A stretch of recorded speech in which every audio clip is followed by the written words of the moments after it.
For example 2.3.3, we are given data in distances in kilometers from a home to local supermarkets.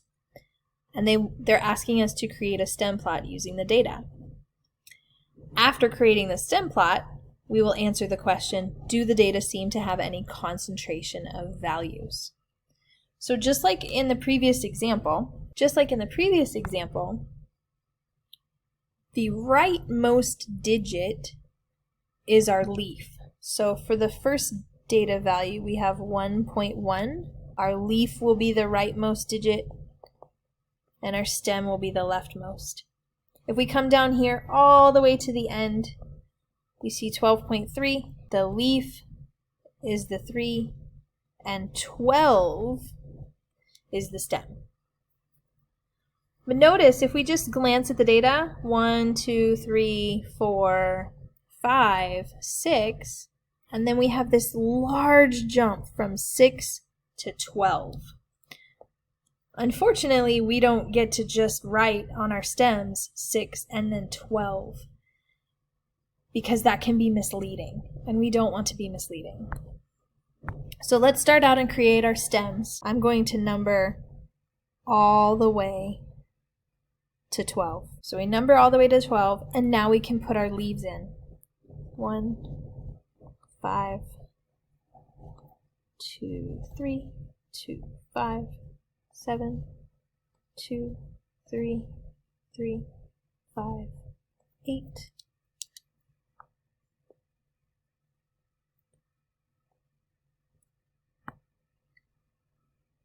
And if you want, at this point, you can pause the video, work on this on your own, and then come back to check to see if our graphs match. And there we have it, our stem and leaf plot for distances from home to local supermarkets in kilometers. Now let's talk about this question.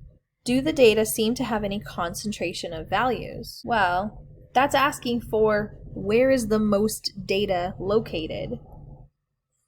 And the majority of the data looks like it's right here in rows 3 and 4. So we could say the values are concentrated around 3 and 4 kilometers. And something else to point out, just looking at our chart here, 12.3 could be what's known as an outlier.